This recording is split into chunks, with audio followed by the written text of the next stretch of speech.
This is the story of a teenage girl with a bright future and a trusted coach who would steal it all away. Gwen Smith was only 17 years old. She had just graduated from high school in Temperance, Michigan, a small town about an hour south of Detroit. Gwen was smart, creative, kind, and loved by many. She had big dreams and real talent, especially in art and bowling. In fact, she wasn't just playing for fun. Gwen had earned a place on her high school bowling team and quickly stood out. Her future looked promising. Before we begin, let us know where you're listening from and what time it is for you. We love hearing from you all around the world. But everything changed on a quiet Saturday evening. Gwen's stepfather walked into their home expecting an ordinary evening. What he found instead would haunt him forever. His daughter was lying on the floor, lifeless. Next to her was another body, that of Ryan List, Gwen's 33-year-old bowling coach. Both were dead. It didn't take long for authorities to arrive. As they pieced together the scene, the truth began to emerge. A truth darker than anyone could have imagined. Gwen had been shot multiple times. The coach, Ryan List, had died from a self-inflicted gunshot wound. It was a murder-suicide. But the biggest question remained: why? From the outside, there had been no signs. Ryan List was a volunteer coach at the school.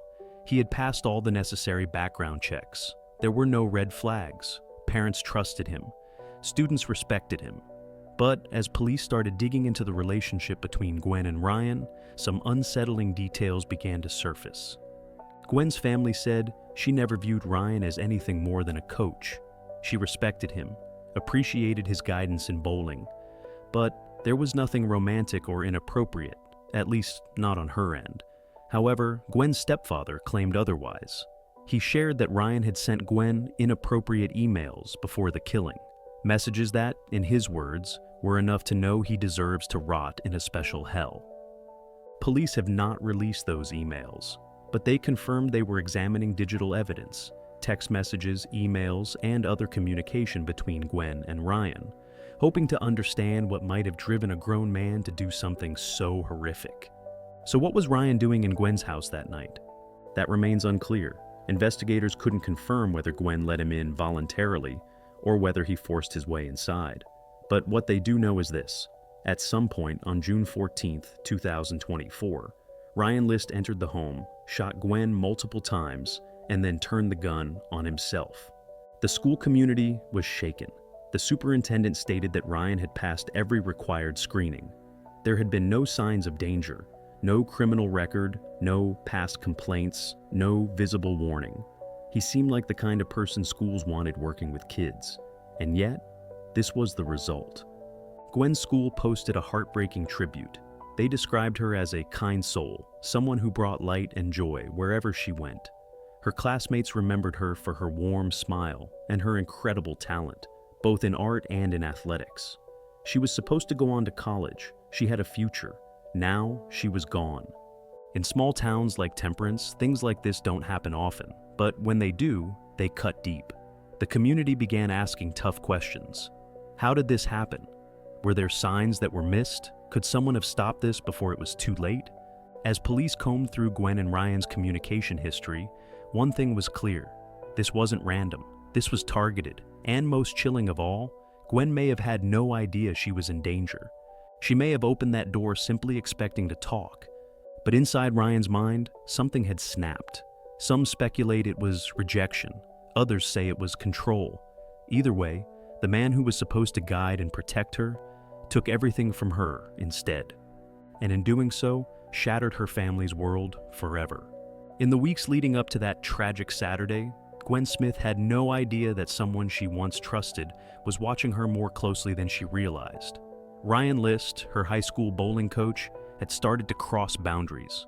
To the outside world, he was just a mentor, a friendly older coach who cheered on his students and offered advice during matches. But behind closed screens and late-night messages, a darker side was emerging. He was 33 years old. Gwen was just 17. The age gap was wide, but it was the imbalance of power that made it dangerous. Gwen was still in high school, still figuring out who she was. Ryan had already lived over a decade more. He knew how to say things that felt supportive, things that seemed kind, encouraging, even protective.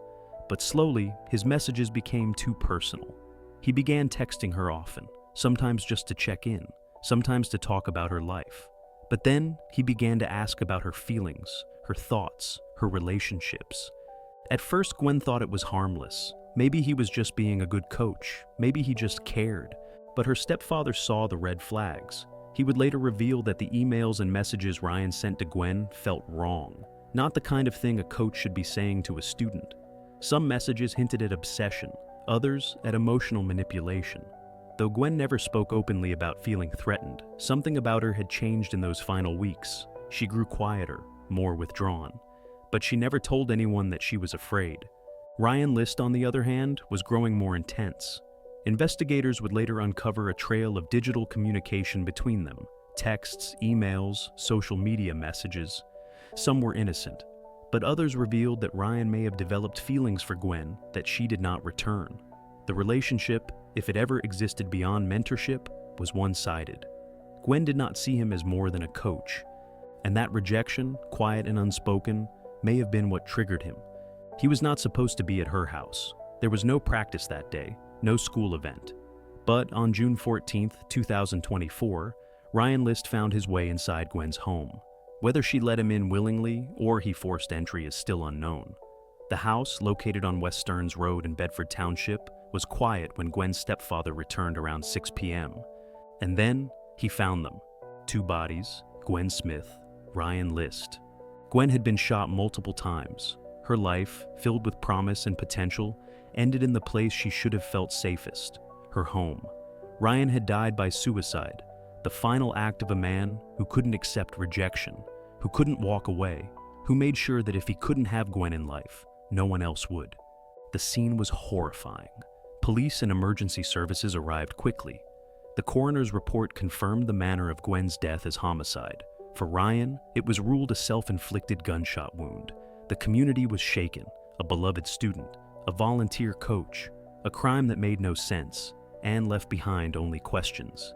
Gwen's school district released a statement remembering her as an extraordinary young woman who touched lives with her kindness and bright spirit. Friends shared stories of her laughter, her art, her passion for bowling. They remembered a girl who smiled big, who dreamed big, who didn't deserve what happened to her. But as investigators pieced together the digital clues, one truth became clear. Something had been wrong. There were signs. There were opportunities to intervene, but no one realized how far Ryan would go. No one imagined it would end like this. As we move into the final part of this story, we'll explore the questions left behind and the painful lessons that every parent, friend, and teacher must hear. It was a quiet Saturday evening in Temperance, Michigan. Gwen Smith's stepfather came home like any other day. But as he stepped inside, the world he knew collapsed in an instant. There, lying on the floor, were 2 people. Gwen, his 17-year-old stepdaughter, and Ryan List, her former high school bowling coach. Both were dead. He didn't scream right away. He couldn't. His mind couldn't process what he was seeing. He had just talked to Gwen. She had just graduated high school. She had plans, a future.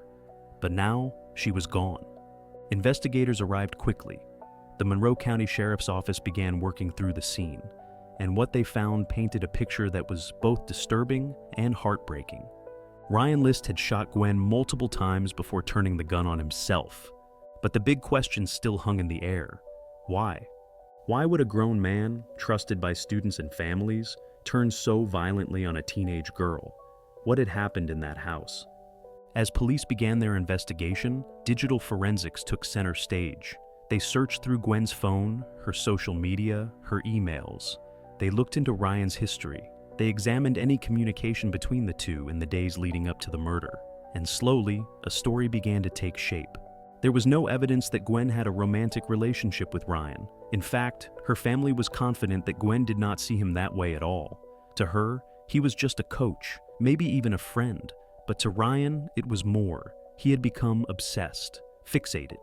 And when Gwen didn't return his feelings, that obsession turned dark. The community was shocked. Ryan had passed background checks when he became a volunteer coach. He had no known criminal history. To everyone else, he seemed normal, friendly, helpful. That's what made it even scarier. Because sometimes the danger doesn't look dangerous. Sometimes it smiles, nods, and earns your trust. Gwen's stepfather later wrote in a local Facebook group that he had seen some of the messages Ryan had sent his daughter. He called them inappropriate and chilling. He said, "It's not speculation. He deserves to rot in a special hell." But even now, months later, police haven't released all the details of those emails. No formal motive has been confirmed. But the signs point to a twisted obsession, a possible rejection, and a man who couldn't handle being told no. In the aftermath, Gwen's high school held a memorial. Her classmates lit candles, her teachers cried, her friends wrote messages of love and loss across social media. Gwen wasn't just another headline.